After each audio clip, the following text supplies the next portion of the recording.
make of this what you want. The way we are currently training in the dojo, we feel this is necessary because we want to bring in an element of randomness to the training. And I feel, especially when people get a bit more experienced, you can learn a lot from our basic kata and our basic techniques, but the principles that they are teaching, I feel you can experiment more with when you're putting them under a little bit of pressure, especially randomized pressure. Now, that doesn't mean that we should stand there and just randomly attack each other, because without a process to it, not only does it get dangerous, but I think it's very easy for people to get excited and it just becomes bad MMA. So at the moment, the way we're thinking is we've got a 4-level, 4-strata way of doing it, which means that inexperienced people can train with experienced people, and it's clear why we're doing the drills. Each drill has a specific reason behind it. I'd be very, very interested to hear from you guys, but also in the comments, if you guys are experimenting with something similar, if you disagree with it, if you agree with it, if you've got any better ideas. You know, we want to try and develop this. So the first one we do, like the entry level to this, is training the concept of Aiki. And this is how I see it. So obviously it's a broad concept, but for me it's the idea of being able to merge with someone else's physical movement, their intention, their line of force, all sorts of things. The blending of the spirit of the thing without getting kind of too hippie about it. This is pretty much stolen from back in my Wing Chun days, but adapted to what I feel suits how we're training at the moment. Now obviously I've got the headset on, so it's going to make some things a bit difficult. So what we're doing is using not really sticking hands, this is more like sticking body, if that makes sense. So we're staying, there's no real gripping or striking, we're staying in contact and we're just trying to feel what the other person is doing, so your whole body becomes a sensory organ, a bit like an antennae on an insect or something, and as your partner pushes or yields or whatever, you're trying to accommodate that, and if you like, the rules of the game are you're trying to find a position of advantage.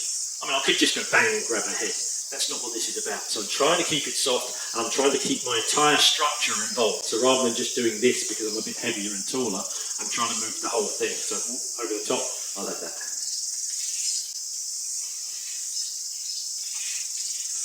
So Joe's gone inside now. I'm going to have to try and do something about that.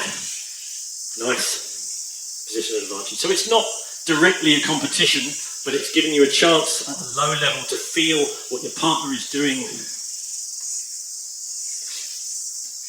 That one.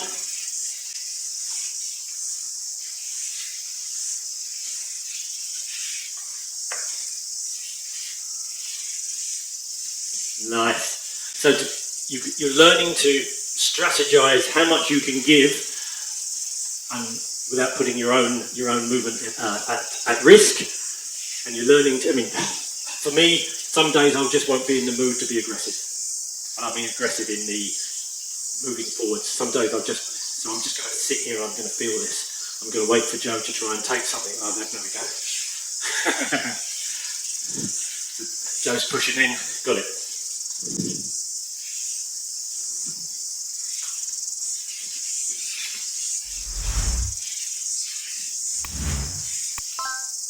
So, very, very simple, but there's a myriad, there's many, many outcomes to this, and you can take it as hard or as soft as you want, but the idea is to make your entire body a sensory organ, so you're not in any way just trying to smash through. Smashing through, of course, is a strategy, but for what we're doing with this level, this sparring thing, it's all about the Aiki. It's all about the blending with what your partner's giving you and trying to feel what's the best strategy for doing stuff to that. So, just to stop this getting too Greco-Roman wrestling on coffee, once you get to a position of advantage, so if Joe takes something, we accept that and then we reset.